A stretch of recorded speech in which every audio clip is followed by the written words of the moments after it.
പുതിയ വീഡിയോയിലേക്ക് എല്ലാ കൂട്ടുകാർക്കും സ്വാഗതം. ഇനി ഞാൻ നിങ്ങളുമായി പങ്കുവെക്കുന്ന അപ്ഡേറ്റ് അടുത്ത ആഴ്ച നടക്കാൻ പോകുന്ന റോ എപ്പിസോഡിൻ്റെയും സ്മാക്ഡൗൺ എപ്പിസോഡിൻ്റെയും സ്പോയിലേഴ്സ് ആണ്. അടുത്ത റോ എപ്പിസോഡിൽ നമുക്ക് കാണാൻ സാധിക്കുന്ന സ്റ്റോറി ലൈൻ അപ്ഡേഷൻസ് ആണ് ഇപ്പോൾ പങ്കുവെക്കുന്നത്. ഇന്നത്തെ സ്മാക്ഡൗൺ എപ്പിസോഡിനെ സംബന്ധിച്ച് അങ്ങനെ പ്രത്യേക സ്റ്റോറി ലൈൻ അപ്ഡേഷൻസ് ഒന്നും നൽകാൻ ഇല്ലാത്തത് കൊണ്ടും അടുത്ത റോ എപ്പിസോഡും സ്മാക്ഡൗൺ എപ്പിസോഡ് ഓൾറെഡി ഷൂട്ട് ചെയ്ത് വെച്ചിട്ടുള്ളത് കൊണ്ടാണ് ഈ ഒരു വീഡിയോ തയ്യാറാക്കുന്നത്. അപ്പോൾ സ്പോയിലേഴ്സ്, അതായത് അടുത്ത ആഴ്ച റോയിലും സ്മാക്ഡൗണിലും എന്തൊക്കെയാണ് നടക്കാൻ പോകുന്നത് എന്നുള്ളത് മുൻകൂട്ടി അറിയാൻ ആഗ്രഹമില്ലാത്ത കൂട്ടുകാരാണെങ്കിൽ ഇപ്പോൾ തന്നെ ഈ വീഡിയോ ഇവിടെ നിർത്തി പോകുന്നതാണ് നല്ലതെന്നാണ് എൻ്റെ ഒരു അഭിപ്രായം. എന്തായാലും ഈ വീഡിയോ ഇഷ്ടപ്പെട്ടാൽ ലൈക്ക് ചെയ്യാനും നിങ്ങളുടെ കൂട്ടുകാരിലേക്ക് ഷെയർ ചെയ്യാൻ ആഗ്രഹിക്കുകയാണെങ്കിൽ ഷെയർ ചെയ്യാനും നിങ്ങൾ മറക്കരുത്. നമ്മുടെ ചാനൽ സബ്സ്ക്രൈബ് ചെയ്യാത്ത കൂട്ടുകാരാണെങ്കിൽ സബ്സ്ക്രൈബ് ചെയ്തുകൊണ്ടും സപ്പോർട്ട് ചെയ്യുക. അടുത്ത ആഴ്ചത്തെ റോ എപ്പിസോഡും സ്മാക്ഡൗൺ എപ്പിസോഡും അമേരിക്കയിൽ ക്രിസ്മസ്, ഹോളിഡേ തുടങ്ങിയ ആ വെക്കേഷൻ്റെ ഭാഗമായിട്ട് അവർ മുൻകൂട്ടി ഷൂട്ട് ചെയ്ത് വെച്ചു. ഇന്നാണ് ഷൂട്ട് ചെയ്ത് വെച്ചത്.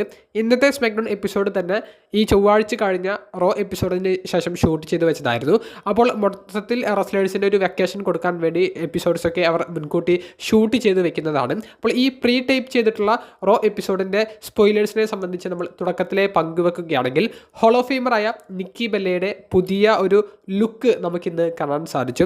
സാധാരണ നിക്കി ബെല്ല വർഷങ്ങളോളം ഉപയോഗിച്ചു വരുന്ന ആ റിംഗ് ഗിയറിൽ നിന്ന്, ആ കോസ്റ്റ്യൂമിൽ നിന്ന് താരമൊരു മാറ്റം കൊണ്ടുവരുന്നത്, ക്യാരക്ടറിൻ്റെ ഭാഗമായിട്ടൊരു മാറ്റം കൊണ്ടുവരുന്നത് ഈ റോ എപ്പിസോഡിൽ നമുക്ക് കാണാൻ സാധിക്കും. അതുപോലെ തന്നെ ജഡ്ജ്മെൻറ്റ് ഡേക്കുള്ളിലെ പ്രശ്നങ്ങൾ അവർ കൃത്യമായി റോ എപ്പിസോഡിലൂടെ കാണിക്കാൻ പോകുകയാണ്. ലിവ് മോർഗനും റെഗൽ റോഡ്രിഗസും ആർഗ്യൂ ചെയ്യുന്നതും തുടർന്ന് റോക്സിനി പെരസ് പരാജയപ്പെടുന്നതുമായിട്ടുള്ള ഒരു മത്സരം റോ എപ്പിസോഡിൽ അവർ ഷൂട്ട് ചെയ്ത് വെച്ചിട്ടുണ്ട്. ബെയ്ലി വേഴ്സസ് റോക്സിനി പെരസ് തമ്മിലുള്ള മത്സരത്തിൽ ബെയ്ലി റോക്സിനി പെരസിനെ പരാജയപ്പെടുത്തുന്നുണ്ട്. അപ്പോൾ റോക്സിനി പെരസ് പരാജയപ്പെടാനുള്ള കാരണം ലിവ് മോർഗൻ, റെഗൽ റോഡ്രിഗസ് തുടങ്ങിയവരുടെ ഒരു ആർഗ്യുമെൻ്റാണ്.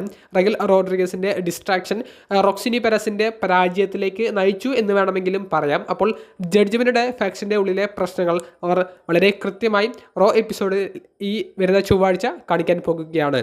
അതുപോലെ തന്നെ ഓസ്റ്റിൻ തിയറിയുടെ പുതിയൊരു ലുക്കിൻ്റെ ഒരു പിക്ചർ നമുക്ക് ലഭിച്ചിട്ടുണ്ട്. അത് മാത്രമല്ല റോ എപ്പിസോഡിൽ ഓസ്റ്റിൻ തിയറി ദ വിഷൻ ഗ്രൂപ്പിലേക്ക് ഒഫീഷ്യലി ജോയിൻ ചെയ്യുന്നതും ഓസ്റ്റിൻ തിയറിയും ബ്രോൺസൺ റീഡും ടീം ആയിക്കൊണ്ട് വേൾഡ് ഹെവി വെയ്റ്റ് ചാമ്പ്യനായ CM പങ്ക്, റെയ്മോ സ്റ്റുഡിയോ തുടങ്ങിയവർക്കെതിരെ മത്സരിക്കുന്നതും ദ വിഷൻ ടീം വിജയം കരസ്ഥമാക്കുന്നതും ആയിട്ടുള്ള ഒരു അപ്ഡേറ്റ് നമുക്ക് അറിയാൻ സാധിച്ചിട്ടുണ്ട്. അതുപോലെ തന്നെ ഇൻട്രസ്റ്റിംഗ് ആയിട്ടുള്ള മറ്റൊരു അപ്ഡേറ്റ് സ്മാക്ഡൗൺ എപ്പിസോഡിലെ സ്പോയിലേഴ്സിനെ സംബന്ധിച്ചാണ്. അടുത്ത ശനിയാഴ്ച നടക്കാൻ പോകുന്ന സ്മാക്ഡൗൺ എപ്പിസോഡിൽ ഒരു യുണൈറ്റഡ് സ്റ്റേറ്റ്സ് ചാമ്പ്യൻഷിപ്പ് മത്സരം നടക്കുന്നുണ്ട്. ഇലിയ ഡ്രാഗ്നോവ് എന്ന ചാമ്പ്യനെ പരാജയപ്പെടുത്തിക്കൊണ്ട് കർമേലോ ഹെയ്സ് മത്സരത്തിൽ വിജയിച്ചു എന്നാണ് നമുക്ക് അറിയാൻ സാധിച്ചത്. പുതിയ യുണൈറ്റഡ് സ്റ്റേറ്റ്സ് ചാമ്പ്യനാകാൻ കർമേലോ ഹെയ്സിന് സാധിച്ചിട്ടുണ്ട്. ഈ മത്സരത്തിനെ സംബന്ധിച്ചുള്ള സോഷ്യൽ മീഡിയയിൽ നിന്ന് കിട്ടുന്ന റിവ്യൂ അനുസരിച്ചാണെങ്കിൽ one of the best United States matches ആണ് നടന്നിട്ടുള്ളത് എന്നാണ്. അതായത് കിടിലൻ പെർഫോമൻസ് രണ്ടുപേരുടെ ഭാഗത്തു നിന്നും ഉണ്ടായിരുന്നു. അവസാനം കർമേലോ ഹെയ്സ് ഇലിയ ഡ്രാഗ്നോവിനെ പരാജയപ്പെടുത്തിക്കൊണ്ട് വിജയിക്കുന്ന ഒരു സമയത്ത് ക്രൗഡ് കൊടുക്കുന്ന ഒരു സപ്പോർട്ടിൻ്റെ വിഷ്വൽസ് കാണുമ്പോൾ തന്നെ അറിയാം മത്സരം അതിഗംഭീരമായിരുന്നു എന്നുള്ളത്. അപ്പോൾ ഒരു പുതിയ യുണൈറ്റഡ് സ്റ്റേറ്റ്സ് ചാമ്പ്യനെ അടുത്ത ആഴ്ച നമുക്ക് കാണാൻ സാധിക്കും. ഇത് മാത്രമല്ല മറ്റൊരു ഹ്യൂജ് അപ്ഡേറ്റ് എന്ന് പറയുന്നത് അടുത്ത വർഷത്തെ സ്മാക്ഡൗൺ എപ്പിസോഡിലേക്ക് ഇപ്പോൾ തന്നെ ഒരു മത്സരം കൺഫേം ചെയ്തിട്ടുണ്ട്. 3 സ്റ്റേജസ് ഓഫ് ഹെൽ എന്ന് പറഞ്ഞ് വർഷങ്ങൾക്ക് മുൻപ് WWE വലിയ ഫ്യൂഡുകൾക്ക് വേണ്ടി മാത്രം റയറായി കൊണ്ടുവരുന്ന ആ മത്സരം ഡ്രൂ മാക്കിൻറ്റയർ വേഴ്സസ് കോഡി റോഡ്സ് തമ്മിലുള്ള അൺഡിസ്പ്യൂട്ടഡ് WWE ചാമ്പ്യൻഷിപ്പിന് വേണ്ടി കൊണ്ടുവന്നിരിക്കുന്നു. ഡ്രൂ മാക്കിൻറ്റയർ ആണ് ഈ ഒരു മത്സരം മുന്നോട്ടേക്ക് വെച്ചത്. അപ്പോൾ 3 സ്റ്റേജസ് ഓഫ് ഹെൽ എന്ന് പറയുന്നത് 3 വ്യത്യസ്ത മത്സരങ്ങൾ ഒരു ഷോയിൽ തന്നെ നടക്കും. കണ്ടിന്യൂസ് ആയിട്ട് തന്നെയാണ് നടക്കുക. ആ 3 വ്യത്യസ്ത മത്സരങ്ങളിൽ ഈ 2 മത്സരങ്ങളിൽ ആരാണ് വിജയിക്കുന്നത് ആ റെസ്ലറിന് മത്സരം സ്വന്തമാക്കാൻ സാധിക്കും. ഇപ്പോൾ ഡ്രൂ മാക്കിൻറ്റയർ 2-1 ആ മത്സരത്തിൽ വിജയിച്ചാൽ ഡ്രൂ മാക്കിൻറ്റയറിന് പുതിയ ചാമ്പ്യൻ ആകാൻ സാധിക്കും. 3 മത്സരങ്ങൾ ഏതൊക്കെയാണെന്ന് കൺഫേം ആയിട്ടില്ല. അത് വ്യത്യസ്ത മത്സരങ്ങളായിരിക്കും. ആ 3 മത്സരങ്ങൾ ഏതാണെന്ന് അറിഞ്ഞാൽ ആ മത്സരത്തിൻ്റെ ഒരു പോക്ക് എങ്ങോട്ടാണെന്ന് നമുക്ക് പറയാൻ സാധിക്കും. എന്തായാലും ഒരു ഗംഭീര അനൗൺസ്മെൻ്റ് ആണ്.